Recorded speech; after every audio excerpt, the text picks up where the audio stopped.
News. C-SPAN viewers are familiar with Frank Luntz. He's a pollster, author, communication strategist, joining us a day after the Michigan presidential primaries. And Frank Luntz, it's the Wolverine state expected to be competitive again in 2024. Did we learn anything new last night from the primaries and the Republican and Democratic sides of the aisle?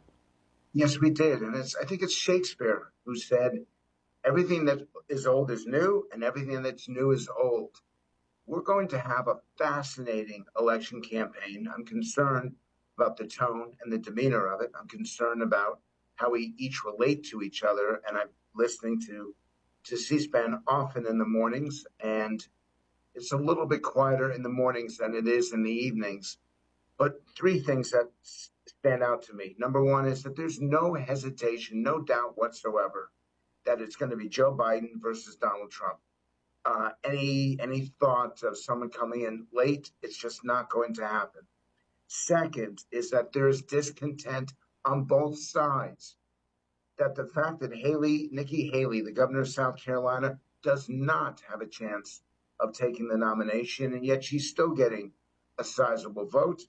And on the Democratic side, the fact that more than 100,000 people voted uncommitted as a way to express their displeasure with Joe Biden is significant. The typical undeclared vote is about 20,000 in Michigan. When you get 5 times the number, I'm paying attention. And third, that the turnout was high. And I really do think that we're going to set yet another record for turnout in 2024 as Americans want to have their voices heard. Who should be more concerned here in what they saw in their column last night? Joe Biden with 100,000 uncommitted, or Donald Trump looking at Nikki Haley's almost 300,000 votes that she gained, even though he won by over 40%? They both should be. And I never duck a question. I'll explain why. Union voters, union households are moving Republican in literally record numbers. And that's going to be important in a state like Michigan. Latino voters, Hispanic voters are doing the same. And it's possible that a Republican could get 45, even approaching 50% of the Latino vote. Now, on the Democratic side, suburban voters, in particularly women, particularly upper middle class, that normally vote Republican, don't like Donald Trump, and they're moving towards the Democrats, towards Joe Biden. So we've got this shifting that's going on that is very significant. It's happening in all these swing states. And quite frankly, to give you viewers an idea of just how few votes are going to determine this election, there are only 9 states that are truly up for grabs, and only about 5% of the electorate that's shifting back and forth. When you combine those two, we are about to spend billions of dollars in negative advertising for only 2% of Americans. And frankly, I'm very concerned about the consequences of that. In that advertising, how much is that going to be age versus indictments or abortion v. border? Is it that simple? Are those the messages that viewers should be prepared to be hit on again and again and again? Yes, if I was taking notes, which I should be, but I'm focused on the viewers, you just summarized it in a way that, you just summarized it in a way that they cannot do on cable news. You said in 4 seconds what takes them 2 minutes to say, but you got it dead on. In terms of the division in this country, that you started by saying it's something you're concerned about. Obviously, C-SPAN viewers know that you've been polling people for a long time. Why is this one in particular concerning? What's different in the division that you were talking about? So if you've got the slides, I'll go into it if you've got it to show viewers. Sure. We asked the question. I believe this is the best question I have asked as a pollster, maybe in my career. I asked the American people, do you feel invested in your country and its future? And 2/3 said yes, which is not a great number. It means that 1/3 really doesn't care what happens to America, what happens to the people around them. And as you're explaining this, and I'm showing the viewers your slide, explain where they should be looking on this slide. You obviously know these slides. The question, do you consider yourself invested in America? Total 66% yes. Democrats at 71%, Republicans at 71%. Explain why that is. No partisanship. If you're a Republican, you're invested in your country. If you're a Democrat, you're invested in your country. The people who are least likely to be invested in their country are independents who have chosen to stay outside the political process, chosen to stay outside the partisanship, in some cases because they reject Republicans and Democrats. In other cases, it's that they simply don't care. But it's the bottom set of numbers that just blew me away. And I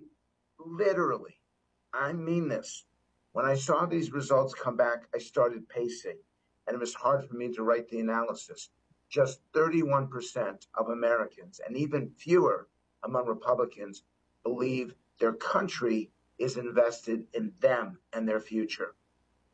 And that's a complete rejection of the political process, a belief that the people in Washington aren't listening, don't care, a sense of denial and betrayal. And it completely freaked me out, to be blunt. I know that by using those words, memes are going to be created. See Frank Luntz freaked out. But that's my language. And that's what happened. What do you say? What do you say to those viewers who say, well, Americans throughout history haven't felt that their country is invested in them? How different do you think those numbers are, that line that concerns you, from 20 years ago, 60 years ago?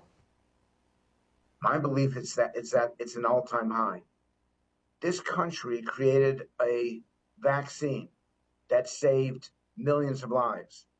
This country invested in education, invested in roads and bridges and highways. Some investments Republicans like, some investments Democrats like. This country every day asks of us our tax dollars and then gives us back, hopefully. And I understand how people feel that they're not getting their money's worth. I understand that people don't feel that government is efficient, effective, and accountable. I get that. But overall, when I visit the Lincoln Memorial, when I see the Jefferson Memorial, the Washington Monument, when I see the Smithsonian, I think of how much this country has accomplished. And truthfully, it has nothing to do with government. It has to do with this commitment, the flag, the Statue of Liberty, the Star-Spangled Banner, who we are as Americans. I'm wearing, I don't know if you can see it, I teach at West Point now. And these young men and women are the best that America has to offer. And I believe that our country is invested in them. I believe our country is invested. It may not do it well. As I said, it may not do it efficiently. But when the public says, I don't believe it anymore, I don't accept it anymore, we are least likely to trust the media than ever before. We are least likely to trust our politicians than ever before. We are least likely to have faith in the future than ever before. When I see these, it makes me very concerned about the future. And let's do the other two slides later in this interview to give people a reason to keep watching and keep engaging. Let me invite viewers to call in to talk to Frank Luntz this morning. He's with us for about another half hour or so, a little bit more than that, on the Washington Journal. Republicans, 202-748-8001. Democrats, 202-748-8000. Independents, 202-748-8002. We'll get to those other two slides, but let's hear from Bob first, out of Nashville, Tennessee. Independent line to start. Go ahead, Bob. Yes, I'm calling to ask Mr. Luntz. I see he has some sign that says Terrorism Center. Relative to the uncommitted vote in Michigan, do you believe now, how close do you think it is that Israel will be held accountable for the terror, their part in the terror in the Middle East, particularly directed towards the people in the West Bank and the siege in Gaza? It seems that the Congress is beholden to this idea that it's unconditional, Israel is all good, when in fact the opposite has been the truth. Do you think the accountability for Israel is coming? Thank you. Sure. And I want to encourage people, because I want to get to as many questions as possible. One of the things that I teach my students or my cadets is that you can ask the question incredibly powerfully in 15 seconds. And you don't have to re-ask and re-ask. That's a good question you ask. And frankly, it's a mess. The Middle East What happened on October 7th is a crime against humanity. What's happening in Gaza right now is horrific, and we all see it. And the question that I ask is there a light at the end of the tunnel? Is there a way that these two peoples can live together side by side, maybe not loving each other, but at least accepting each other? And the work that I try to do, this is not who I was 10 years ago. And I was on this show, I think, as far back as 25 years ago. I'm trying to find that common ground, those threads that allow people to just accept each other and respect each other, respect their right to live. And unfortunately, on October 7th, that did not happen. The level of crime, the level of inhumanity, and what's happening in Gaza today, I don't look away from it. We have to see it. Buildings destroyed, families ruined. What must be done to prevent that? And you're correct, caller, that we have to do a better job at prevention. Trying to hold people accountable now is good for now. It's essential for now. But seeking to prevent this from happening again, allowing Israelis to live in peace and not invading and not desecrating and not committing the most unspeakable crimes has to happen so that we don't have a Gaza, so that we don't have a Lebanon. And by the way, don't just look at Gaza. You need to consider what's happening in Lebanon. The Hezbollah are firing missiles almost every night. They're killing Israelis up north. And we're going to have the same situation if we don't do something about it. And that's the purpose of politics. That's the purpose of diplomacy, to see a problem and to address it before it becomes a crisis. Louisville, Kentucky, this is Benny, Democrat. Good morning. Yes, thank you for taking my call. I'll take you off speakerphone. It's a pleasure to get to talk to you, Mr. Luntz. I appreciate you taking my call. My question is, you had mentioned earlier the stats about Republicans and Democrats not feeling that America's invested in them. But that number for Republicans was substantially higher, almost double. And I do feel like we're getting a lot of whining and, America doesn't care, or they're giving all the money to the immigrants. And I think Republicans in the Congress and the Senate, they painted this picture, that the government's not working. So I guess, are they feeding the fire, or how do you see it? That was my question. Thank you. Yes, by the way, good for you. I want to hold both sides accountable in everything that I say and everything that I do. But your question is a good one. And the answer has to be yes. Are they seeking to find a solution to the border, or are they playing politics? And that border crisis is a problem. Frankly, it was not a problem under Donald Trump. It is a nightmare under Joe Biden. I will say that. But I will also say that the members of Congress had the opportunity to craft legislation to address it, and they've chosen not to do it. And that's a problem for Republicans. And we need to say them at the same time. The problem was not nearly as bad under Trump. The problem is worse under Biden, but Republicans aren't solving it as they should be. If you could bring up that slide, it's the last. It was page 77. It's a pie chart, because to the caller's point, we feel more divided now. Over 80% of Americans feel more divided, polarized, toxicity than ever before. And if you look in the corner, I broke it down by age. 92 or over 90% of people over age 65, who are typical viewers of this program, feel that the divisions are the worst that they've ever been. Remember, they lived through the riots of the 1960s. They lived through the protests of the Vietnam War of the early 1970s. They lived through the oil embargoes and the Reagan-Carter campaigns of 1980. They've lived through all of these divisions, and they specifically say that it's worse right now. And my message to all the callers and to the Washington politicians watching me right now is that up to now you've been able to play it any way you want because we are a strong, healthy democracy. But at this moment in 2024, we are so divided that if we continue to act the way that we've acted over the last few years, it is possible. I never would have said this, but it's possible that we could lose this democracy right now. We're so hateful, we're so rejecting, and we're so angry with the other side that we don't seek to listen and to learn. And the data from this is from the National Governors Association poll I presented to the governors, and C-SPAN covered it last Saturday.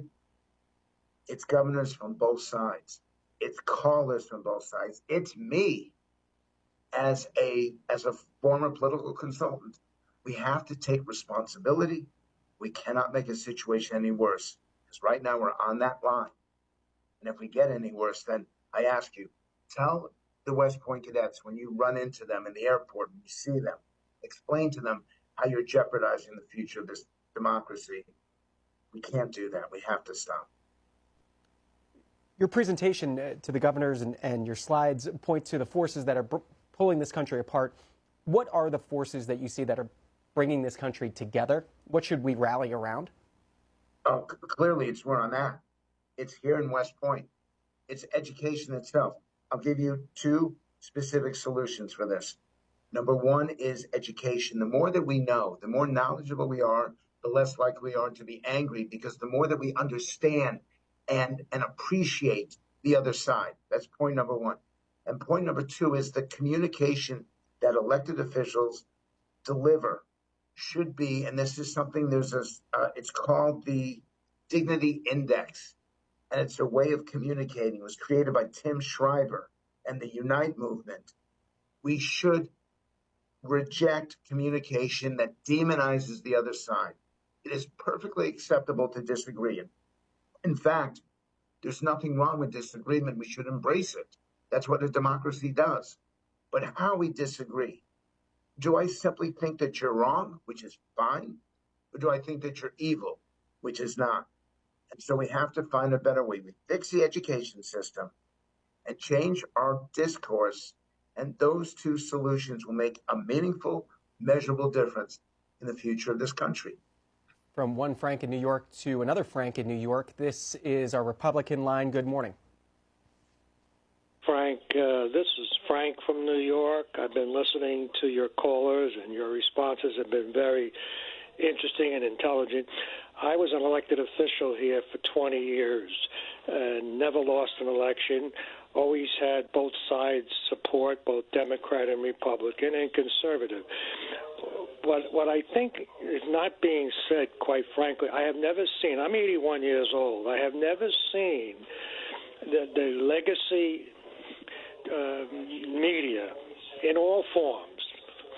Even, I know we like to blame it simply when it came from the internet, but all forms of media, magazines, radio, TV, it's incredible how they've been deliberately dividing our community. See, you can gain by dividing because then you can manipulate and get the 51, the 52%, the 53. They don't care if it's not, they're not getting the other 20%. As long as they can get over the 50%, dividing perpetuates the elites, the people who gain the most. That's why they don't need the regular people. That's why Trump is successful, because he's saying it's all about the elites, the intelligentsia, so to speak, from the old European words that we used to use. Frank, got your point. Frank Luntz. Yes, and it's a fair point. It's one of the things I do when I present to the New York Times, when I present on CNN, when I have the chance to talk to the Financial Times, all of it, I accept what you're saying. And it's something that you're going to find interesting. The number one attribute that the American people think is missing, and there isn't a slide for this, and it's by far, is truth. Not left-wing truth, not right-wing truth, but truth. Not Joe Biden's truth or Donald Trump's truth, but the truth. Capital T, capital T. And I think that we all have to play a role. What C-SPAN did is to give the Republicans a line, give the Democrats a line, and give the independents a line. So you know the perspective of the caller. But here's the problem. Even that in itself causes us to polarize. When we hear the Democratic line, Republicans think, I'm not going to believe it. When we hear the Republican line, Democrats tune it out. I'm glad that people listen for the entire show. I'm glad that they hear both sides. But even that little effort to inform the listener of the perspective of the caller, that in itself polarizes. And I have been on for the last 4 years since I got sick. I've been on this passionate pursuit of the truth, a willingness to say to former President Donald Trump, you don't have to talk that way. A willingness to say to current President Joe Biden, the American people do think you're too old. A willingness to speak truth to power is how we save our democracy. But we do so not out of revenge, not out of meanness, but out of the truth. We have to tell the truth. So I appreciate the caller's perspective. Cleveland, Ohio, William, Republican. Good morning. Good morning. Hello, Frank Luntz. I wanted to say something about the border thing real quick. A few years ago when President Trump was in office, a soldier was killed in South America, I guess, or Africa, something like that. We were working with that country to bust up the training camps of Hezbollah. Now, people are coming through those countries to come back up through our border. So now you understand why people would be so polarized about that. Now, with regard to the Constitution of the United States, I don't think we need to have the Palestinian people and the Israel people sit down and try to work out a two-state solution. I think would be very sufficient. They would have to have a constitution which they could agree on and model it something similar to what we have here. The problem with the Palestinian people is they're not trying to put the Hamas people, radicals, Muslim Hamas people, out of their country. Instead, they put them in charge, which was a huge mistake because that's just another terrorist organization. I'm responsible. The issue is we have to be careful in demonizing the people versus holding the governments responsible. Hamas is radical. Hamas doesn't just believe in eliminating Israel. In their charter, it talks about killing Jews. And that is a fact. And if you want to, you can look it up. But it's not the people. Sorry. This is what happens when I do something at 8 a.m. You have to have someone to negotiate with. And frankly, the Israelis are not eager. The Israeli people are still, with so many hostages, with so many people knowing someone who is still a hostage in Gaza, they're not eager to negotiate. With Israel continuing to attack in Gaza, the people of Gaza are not eager to negotiate. We are not in a position where both sides will sit down and have an honest, open-minded, free-flowing conversation about whether or not we can solve this. There have been attempts again and again over the last 30 years that haven't been discussed here, attempts when Yasser Arafat was in charge of the Palestinians, when Barkat was in charge of the Palestinians. You have to have people who are willing to negotiate. You have to have people who have the best interests of their populations at heart. And arguably that is not the case at this point. And until that is the case, there will continue to be conflict. And I want to do something helpful in this. I'm asking listeners right now to pay attention to what's happening up north. Because for whatever missiles and whatever invasion happened in Gaza, coming over to the Israeli border, what's happening in the north is even more significant. There's even more weaponry. There are even more civilians. And I'm praying, literally, that it doesn't erupt. But as we look at Gaza, let us also focus on preventing a conflict up north to remove the offensive missiles that Hezbollah has, to basically communicate to them that the world community will not embrace and will oppose anything that they might do, because that's how you get a war. That's how you get the kind of conflict that sucks the United States in. And by the way, I would say to all of you, it's interesting that there hasn't been a single comment about China in this going back and forth. And there hasn't been a single conversation about Russia, Ukraine. It's right that we're focused on what's happening in the Middle East, but we can't just focus on that and ignore everything else that's happening over there or over here in America. About 15 minutes left with Frank Luntz this morning. Continue to call in on phone lines for Republicans, Democrats, Independents, as usual. You mentioned honest and free-flowing conversations. I want to bring that back to the United States. And one of the things you found on the impact of polarization in this country, that we're censoring ourselves, that we're not having those honest, free-flowing conversations. Explain. And it's particularly true among young people. We think that young people are the most tolerant generation ever. And yet, if under age 30, you are more likely, I'm sorry about this, you are more likely to have cut someone else out of your life because you disagree with them politically. You're more likely to censor yourself and not engage in a political conversation because you're afraid of the consequences. And the one that I think is most tragic, you are most likely to cut off a family member because you and they disagree. A caller who I listened to just before I came on, it was tragic. The idea that you can't have an open, honest, free-flowing conversation with your parents or your grandparents. The fact that husbands and wives split up because they disagree so much on politics, that's not America. That's not who we have been or who we should be. And I am going to point a light at this for the rest of my career in conversations like the one I'm having here. And I'm grateful. And I don't mind people on the phones disagreeing with me. I want to hear those disagreements. I welcome them. And I will always treat you with respect, because in the end, not only are we seeking the truth, we're seeking mutual respect and an open-mindedness that we didn't have before.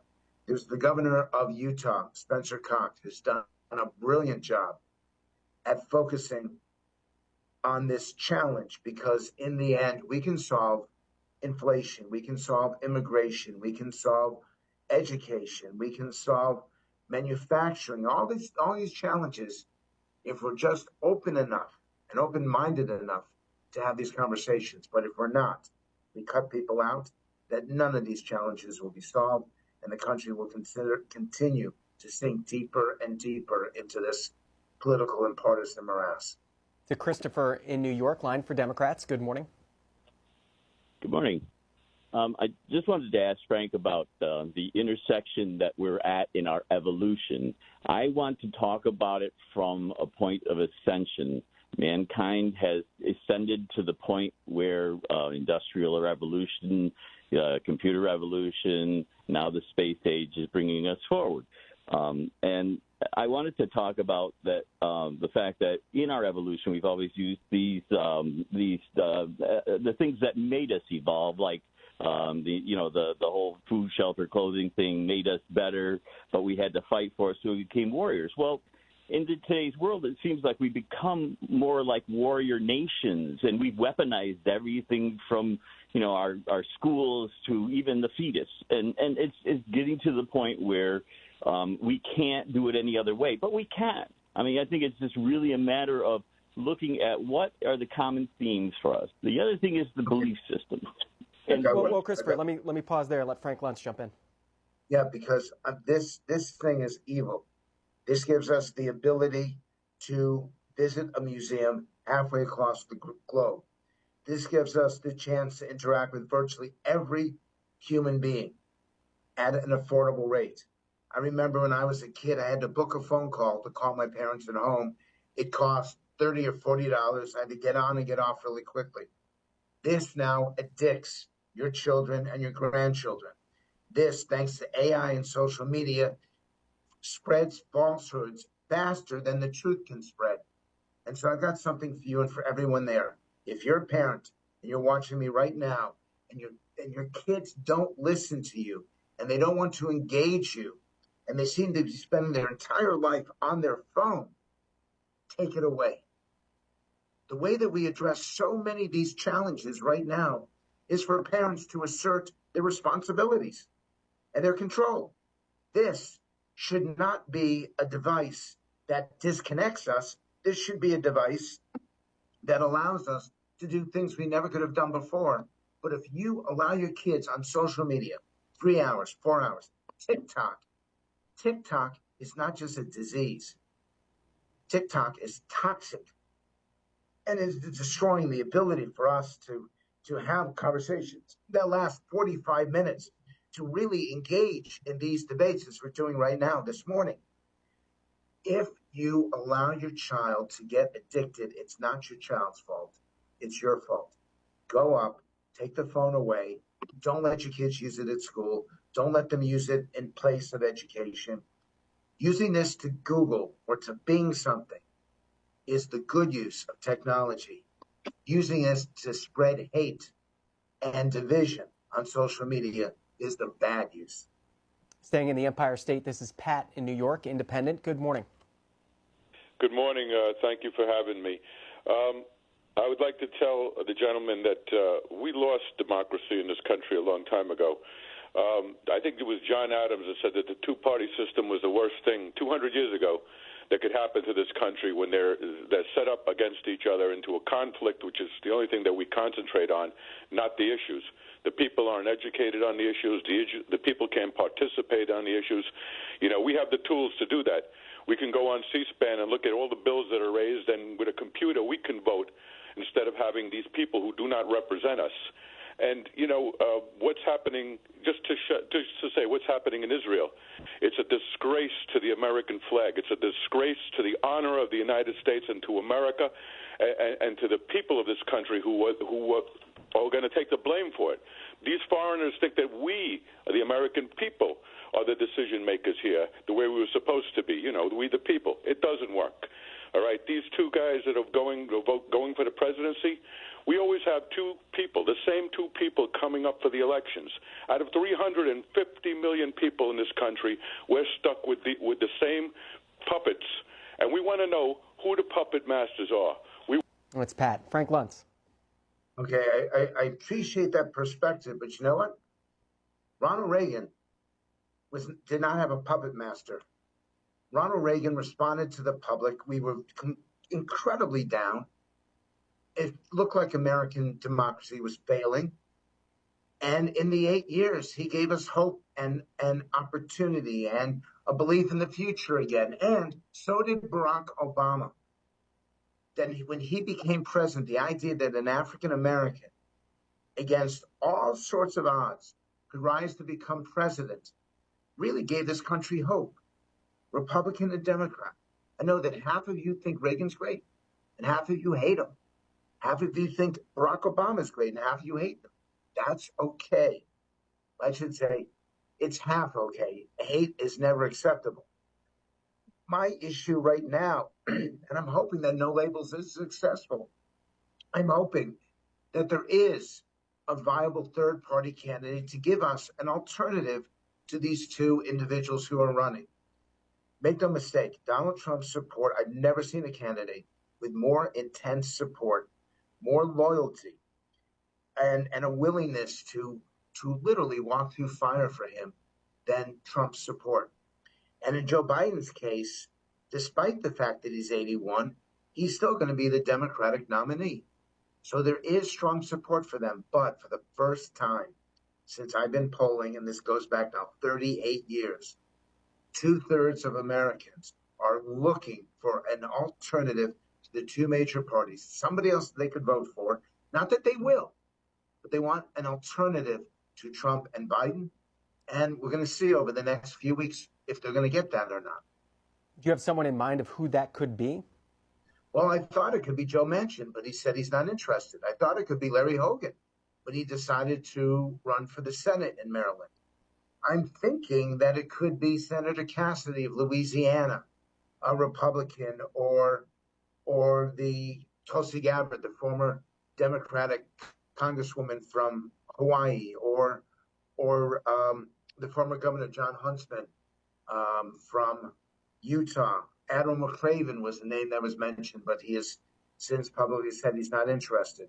So I'm watching carefully for the names. I believe that we're going to get a name within the next 10 days.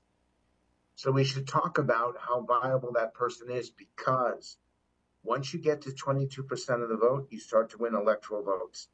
And that then poses a different issue. Do they participate in the debates? Do they get federal funding? We could see a complete change in the two-party system 10 days from now. And it's why I'm so excited over the next 30 days. Let's see what happens. Why that 10-day time frame, looking to just after Super Tuesday?